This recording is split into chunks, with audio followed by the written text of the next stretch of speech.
আজ চলে গিয়েছিলাম কলেজে। তো সকাল সকাল রেডি হয়ে বাড়ি থেকে বেরিয়ে পড়লাম ব্যাগ নিয়ে এবং চলে গেলাম রোডে, এবং রোডে গিয়ে টোটো ধরে চলে গেলাম বাস স্ট্যান্ডে। এবং বাস স্ট্যান্ডে গিয়ে আজকে বাস নেই, তো বাসের মধ্যে উঠে গেলাম এবং প্রচণ্ড ভিড় ছিল, তবুও ভাগ্য ভালো যে আমি সিট পেয়ে গেছিলাম।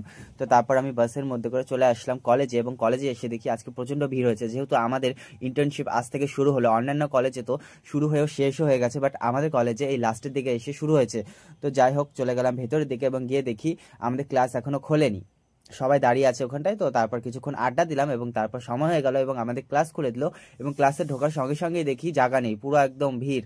তো যাই হোক, জায়গা তো পেতেই হবে, কোনো মতন একটা জায়গা পেয়ে গেলাম এবং বসে গেলাম এবং ক্লাস শুরু করে দিলাম। এবং ক্লাস করতে করতে বোরিংই লাগছিল বলতে গেলে, মাঝে মধ্যে মজাও লাগছিল, যেহেতু ক্লাস বুঝতেই পারছো 2 ঘন্টা ক্লাস হচ্ছিল, তো বোরিং সবটা নিয়েই ছিল আর কি।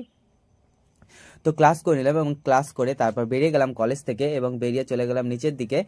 তো তারপরে হচ্ছিল চলে গেলাম বাস স্ট্যান্ডে, এবং বাস স্ট্যান্ডে গিয়ে দেখি আজকে কোনো বাস নেই, প্রচণ্ড ভিড় ছিল বাস স্ট্যান্ডে। তো কিছুক্ষণ দাঁড়িয়েছিলাম ওখানটায়, গিয়ে ঝালমুড়ি খেয়ে নিলাম এবং ফুচকা খেয়ে নিলাম, তারপরেও দেখলাম ভিড় কমেনি।